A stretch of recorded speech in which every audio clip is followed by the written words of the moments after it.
La mère, bonjour. Bonjour, docteur. Ton bébé a combien de mois? 4 mois. Ok. Il mange quoi? Il tire seulement le sein. Il tire seulement les seins. Ok. Il a quoi? Il a les levures. Il a les levures. Il chie comme une grande personne, ça sent. Quoi d'autre? Il se tord. C'est tout? Oui. Ok. Et tu dis qu'il a les levures, hein? Oui, docteur. Ok. Et pour les levures, tu as fait quoi? Il est déparasité. Ah, tu l'as déparasité. 4 mois, tu l'as déparasité. Oui, docteur. Ok. La mère, tu l'as déparasité avec quoi? Avec le ping water, le métro et... Oui. Harry Water. Oui, water, le métro et la nystatine. La nystatine. Et le ping aussi. Le ping, oui, docteur. Donc tu as donné ça pour déparasiter l'enfant. Oui, docteur. Donc il a les levures. Oui, docteur, il a les levures. Tu t'appelles Vanessa, non? Oui, docteur. Ok, on va régler ton problème. On va appeler le commissaire là maintenant. Ça ne peut pas. Donne-moi l'enfant là. Je vais rentrer avec l'enfant là. Comment ça, docteur? L'enfant doit se sentir en sécurité avec la mère. Tu sais le déparasitage de quoi à 4 mois? C'est la voisine qui m'a conseillé. C'est la voisine, elle doit c'est ta pédiatre là-bas. Ok, ça va, c'est bien. Je m'en vais appeler le commissaire. C'est bon. Il est fréquent que nous recevions en consultation des nourrissons de moins de 9 mois, de moins de 6 mois, de 3 mois, avec des parents qui se plaignent que ces enfants ont les levures. Et on se demande à quoi ils font allusion. Donc ce qu'ils rapportent souvent comme plainte, c'est que l'enfant se tord, l'enfant gémit, l'enfant pleure, il a du mal à faire les selles, et parfois il a les selles qui ont un peu de pistache, parfois ils ont les selles corde-corde, parfois ils ont les selles qui ont la glaire. Donc voilà ce qu'on reçoit généralement comme plainte, et selon les idées reçues, comme c'est du lait que l'enfant prend et que le lait fermente, il y a la levure. Alors est-ce que c'est vrai? Qu'est-ce qu'il en est? Il faut savoir que déjà entre 3 semaines et 3 mois de façon physiologique, tout ce qu'on a cité comme symptômes là sont attendus chez l'enfant. Le fait qu'il se tord, qu'il gémisse, qu'il ait du mal à passer les selles, c'est ce que nous appelons les coliques du nourrisson.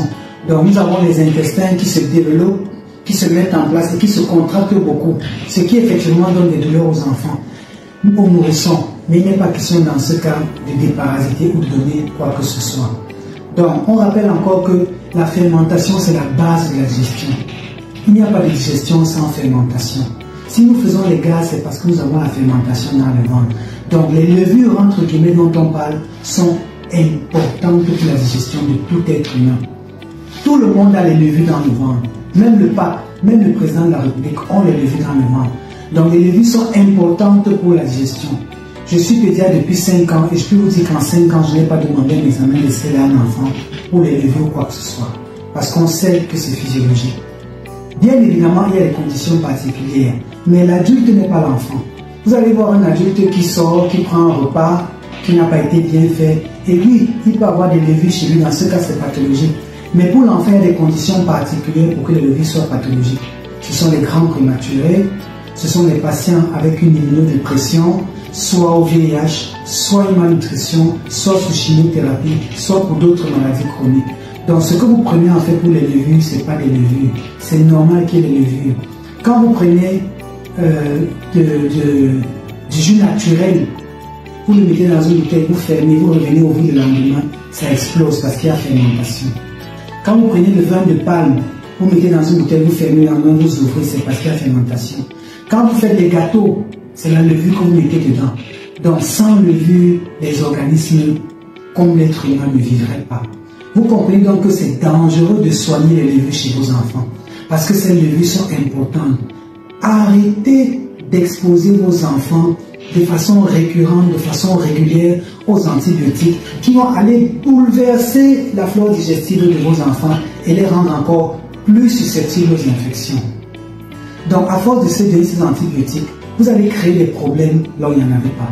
C'est vos enfants qui vont continuer avec des douleurs abdominales, avec des diarrhées, avec des infections sévères, et vous allez entrer dans un cercle vicieux de diarrhée, de malnutrition, à partir duquel vous n'allez pas vous en sortir. Donc le message ici, c'est que ce qu'on parle de levure, en fait, ce n'est pas des levures. Il n'y a pas de dire l'enfant a 4 poids de levure, je donne tel médicament. Il y a des conditions particulières.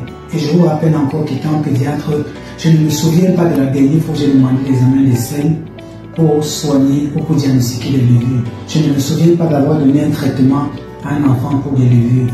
Je laisse la porte ouverte à d'autres pédiatres, à d'autres spécialistes de la santé pour venir donner leur avis sur ce qui a été dit. Et je dis encore, ce que tu ne veux pas apprendre par le conseil, tu vas l'apprendre par la souffrance. Si tu te bats pour l'humanité, tu es sûr de ne jamais te tromper. Évitez d'exposer vos enfants aux médicaments. Évitez l'automédication. Le moins cher est cher. Merci.